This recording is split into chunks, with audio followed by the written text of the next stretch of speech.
حقوق نے رات بھر میں دسنا چاہنا مسجداں جیریاں نے اللہ دی محبوب ترین جگہ دے وچوں جگہ نے اللہ انہاں نو بڑا پسند کردا ہے ہائے اللہ میں قربان جاواں ان مسجد جیری ہے مسجد اندر آؤن والا بندہ مسجد اندر گھروں چل کے مسجد اندر آؤن والا بندہ اللہ پاک نو اے دے نال وی بڑا پیار ہے او حدیث پاک سناواں سلسلہ احادیث صحیحہ دے اندر علامہ البانی رحمت اللہ علیہ نے نقل فرمایا ہے حضرت آقا پاک فرماندے نے من توضع وجاء الى المسجد فهو زائر اللہ فهو زائر اللہ اللہ عز وجل وحق علی المزور ان یکرم الزائر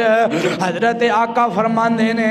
جیڑا بندہ گھروں وضو کر کے مسجد وال آوندا ہے گھروں وضو کر کے مسجد وال آوندا ہے اس نیت نال کہ میں جناب اللہ دے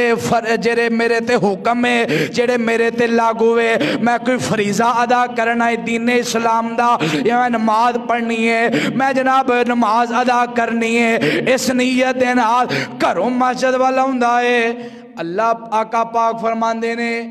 اللہ پاک ایس جڑا بندہ مسجد وال آ رہا ہے وَحَقٌ عَلَى الْمَزُورِ آؤن والے تے اللہ دا حق بن جاندہ ہے اَئِن یُکرِمَا ان اے مہمان بن کے آیا ہے تے اللہ میزبان بن کے اے دی مہمان نوازی کرے جیڑا بندہ مسجد اندر ہوندہ ہے وہ مہمان بن کے ہوندہ ہے اللہ دا یہ دا مہمان اللہ اکبر ایتھے نا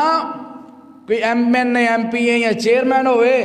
او دا کوئی مہمان آ رہا ہوئے تے راج گڈی کھلار کے کسی نے پوچھے کہ میں فلانے دے گھر جانا ہے فلانے چیئرمین دے گھر جانا ہے اسی آنے یار ایڈا بڑے بڑے گھر جانا بڑا بڑیا بندیاں دا پرونا ہے تے اسی انہوں توڑ چھڑ کے ہونے اسی توڑ چھڑ کے آوانگے کہ چلو اتھے نال جا کے ساڑھی بھی ویلیو بن جائے اے جناب ایتے کوئی چیئرمین دا کوئی ایم این ایم پی اے دا پرونا ہے اسی او دا انہا احترام کرنے تے جیرا رب دا پرونا بن کے ہوندہ ہے اسی او دا کیوں نے احترام کر دے جیرا رب دا پرونا بن جاندہ ہے جیرا رب دا مہمان بن جاندہ ہے جیرا بندہ مسجد وال آندہ ہے گھروں وضو کر کے اور رب دا مہمان بن جاندہ ہے